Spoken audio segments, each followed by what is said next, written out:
If you've been thinking about getting e.l.f.'s lip plumping gloss, then you want to check out this review.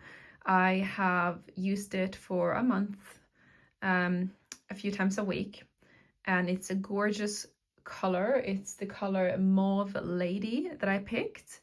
So here you can see it's a nice mauve color, and I definitely feel like it has a little bit of a plump to it once it kicks in. And it's not going to be the same as obviously getting lip fillers or anything like that. It has a nice shine and just like tiny bits of glitter, but not enough to be like, oh, like disco. You can wear this whenever you want. And here you can see the finished results.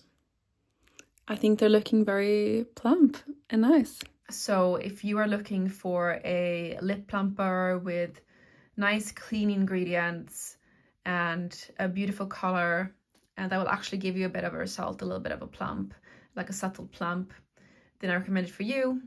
If you don't like the stingy feeling of a lip plumper, then I recommend just using a normal lip gloss.